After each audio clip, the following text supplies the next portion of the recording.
Okay, the article that I chose is The Role of Deliberate Practice in the Acquisition of Clinical Skills. So this was a study that investigated the role of deliberate practice in medical students' development from novice to expert for their preclinical skills training. The background of this study comes from Erikson's deliberate practice theory. And Erikson made a distinction between work, play, and training. So work is activities that lead to immediate monetary or social rewards, whereas play are activities that have no specifically defined goal and are enjoyable. So my granddad always said that work is play, but apparently that doesn't apply to Erikson. But the deliberate practice applies to training because it's highly structured activity that's directed at improvement of performance. It's very specific and for a well defined goal. And it's based on several design principles for its implementation.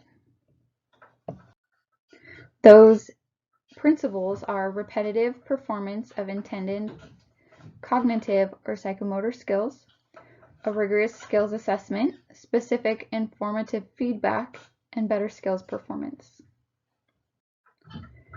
The authors of this study wanted to investigate whether deliberate practice could benefit clinical skills learning.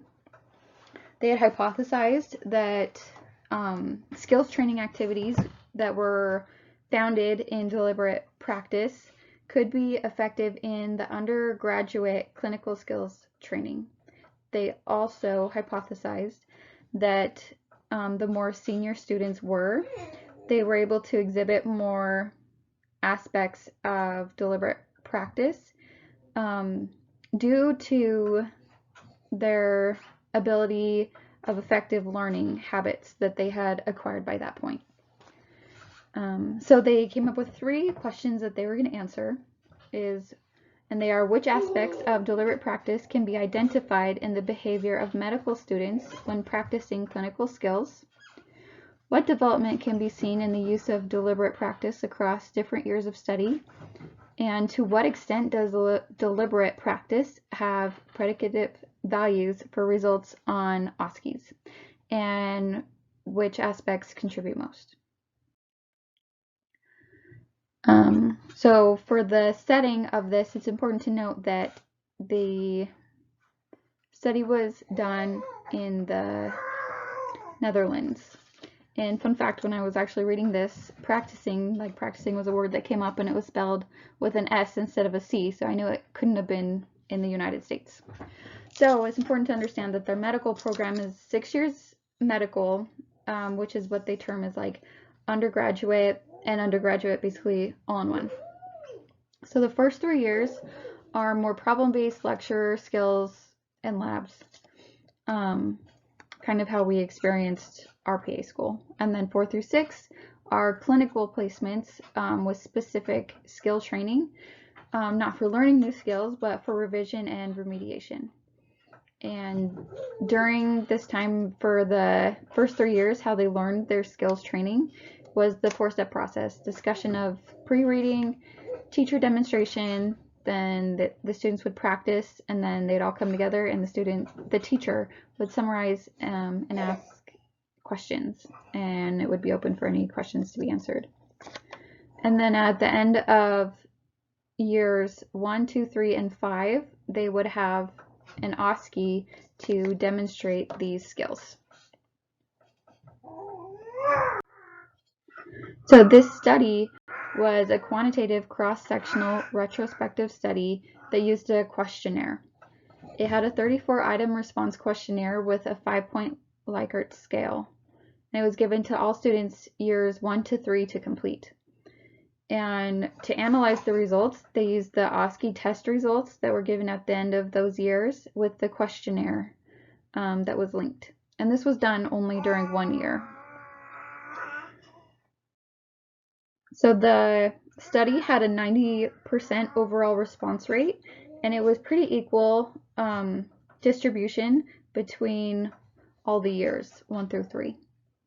So for the first question of the aspects of deliberate practice, they had a 4-factor analysis. They had planning, and on the Likert scale, a higher number meant that they organized their work in a structured way. Concentration, dedication, so a higher number meant that they had a shorter attention span. Repetition, revision, a higher number meant stronger tendency to practice. And the fourth one is study style and self-reflection. A higher number meant tendency to self-regulate learning.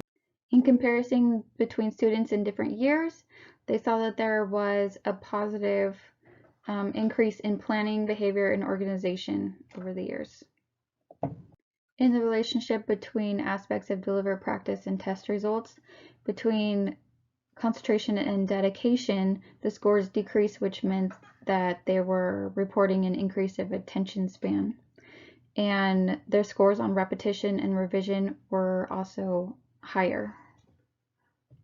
The overall discussion and conclusion to this study is that as students progress in their learning, they are figuring out how to make more efficient use of their time, energy, and resources.